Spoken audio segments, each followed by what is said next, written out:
Alright, welcome to my breakdown on how to get the Grandmaster speed killing time at Ambassador of under a minute 45 seconds.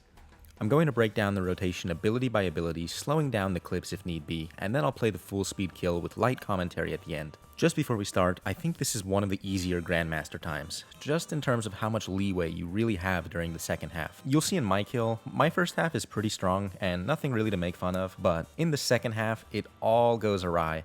But it still works out perfectly fine for the Grandmaster time. So feel confident, while the first half could be pretty intense, if you execute that, then the rest of this kill should be extremely free, as you'll see. Here are my magic and melee perks. For my relic setup, I'm using Conservation of Energy and Berserker's Fury. Couple notes on my preset, I'm using Sliske's Armor for magic, though it's perked identically to my Tectonic set. This is used over Tectonic as it can take on the Tuska's War Priest set effect, enhancing critical strike chance, which pairs nicely with our Biting perk and our Fasoa spec. I'm starting with a bow equipped and Deathspore arrows to stall Incendiary at the start. For EOFs, I have a Granite Maul EOF equipped and Ivan Staff EOF ready to go. To start the kill, we'll be stalling Incendiary shot off a PVM hub dummy.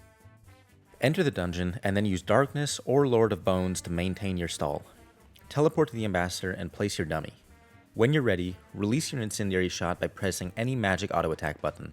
In my case, I'm using Smoke Cloud. After you release your Incendiary shot, use the Fasoa spec on the dummy. Now we want to build up 5 Deathspore stacks to get off a free ranged ability. So to do that, use multi-hitting abilities like Gricko and Piercing Shot until you have 5 stacks. Once you do, use Natural Instinct on the dummy. Equip your magic weapons once again, and now you can use a Corruption Blast on the dummy to start gaining some stacks with your magic dual wields. This may give your Soulfire spec a little boost if you're lucky. Run down the path, use Metamorphosis, then 2 ticks later, surge and dive towards Ambassador. Target cycle, Smoke Cloud, and Concentrated Blast. Then we're going to do either Shadow Tendrils or Omnipower, depending on our adrenaline. Being under the effects of Natural Instinct plus the critical strike buff from Incendiary Shot will make our adrenaline gain look ridiculous in this first magic section. I got a ton of adrenaline at the start, so I opted to do Omnipower first, then Soulfire, then Tendrils. But you could do those 3 abilities in any order, followed by a Concentrated Blast and then Tsunami.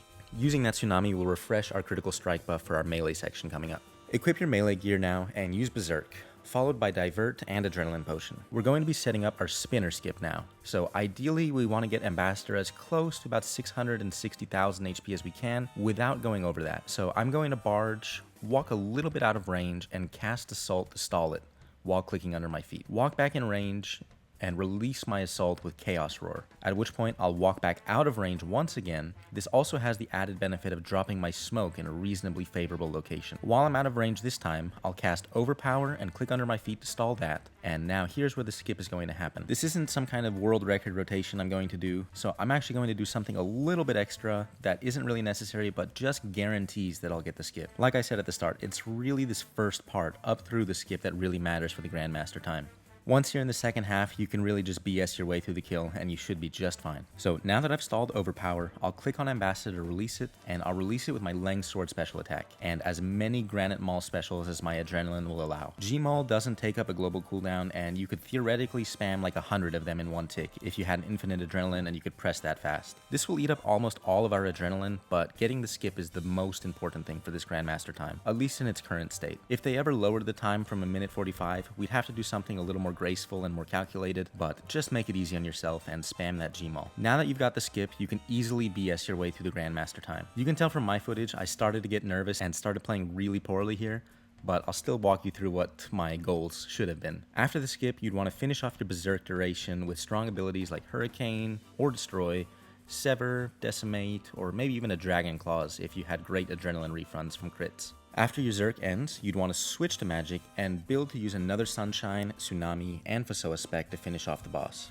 There is merit to the idea of equipping your Bolg and using Gricko so that you could try to get off a Deathspore Incendiary shot, but in this clip I just used my Soulfire special attack and then raw dogged my Sunshine. In my Sun, I wanted to build up to use Fasoa and Tsunami, then do the best abilities I could think of. Tendrils, Omnipower, Wild Magic, Asphyxiate, and maybe even spam some Ivan staffs. Pretty much anything in any order will work just fine if you got the spinner skip. I don't have any specific ability by ability play-by-plays after the skip because what I did was just completely atrocious to watch, but it still worked as you see. This is probably the Grandmaster time with the most leniency. A lot of Grandmaster times are within 5 to 15 seconds of their respective world record, but this one gives you about 50 seconds of leeway compared to its world record. So that really is a lot of leeway to play badly after that skip. I don't have a particularly big ego about my PVM ability, or whatever public perception of it may or may not be. If I did, I would have regrinded this kill to get some kind of beautiful kill that mirrored the world record, but I'm happy enough to illustrate that if you're a noob like me and you can learn to do the majority of the strategy right in the beginning, you too could be a Grandmaster Ambassador killer. So there's my rotation breakdown for the Ambassador Grand-Master time, at least for the first half, up to the spinner skip. Let's watch the full kill now. Alright, so I stalled my incendiary shot off of the dummy. I'm going to enter the dungeon now, and I might use darkness a couple times to maintain my stall. Using dive will also maintain my stall. Once I teleport to Ambassador, I'll place my dummy. I'll release my stall in Fasoa spec, then build up with my Death Spore stacks to get off a free natural instinct. So there goes my natty. I'll use corruption on the dummy with my magic weapons, use metamorphosis, surge into Ambassador, target cycle concentrated blast, opted to go for omni power right away, following it up with a soulfire, then tendrils. Going to follow up that tendrils with his concentrated blast and a tsunami. Now I'm going to switch to my melee gear, use berserk, use my A-pot, use divert, get a barge, walk out of distance so that I can stall my assault, release my assault with my roar, walk back out of range so that I can stall overpower, come in, overpower, length spec, and then spam a bunch of Gmauls. That gets me the skip, and here is where it all starts to go awry. So I'm trying to finish off my Zerk duration, just trying to use some abilities. Ideally, I would have used Destroy or maybe even Hurricane, but in this kill, I just used a bunch of basic, and you can see I even used Dismember as the last ability of my Zerk, which is pretty terrible. I didn't time my Vidpot or the Disruption properly for the explosion attack. Ended up using Reflect that did nothing, so another very suboptimal play there, but switched to my magic gear again, and just trying to do some good magic abilities while I'm waiting for my Sunshine to come off cooldown. I use my Soulfire spec there, couple basics, get off my Sunshine, try and get off a divert at some point, then I can do Fasoa, build back up with a couple abilities, should revuln the boss, but looks like I even forgot to revuln the boss for quite a while there. Then I can use Limitless and start using some thresholds like my Wild Magic, my Shadow Tendrils, and then I'll try and finish off this kill with a few Iban's Staff special attacks.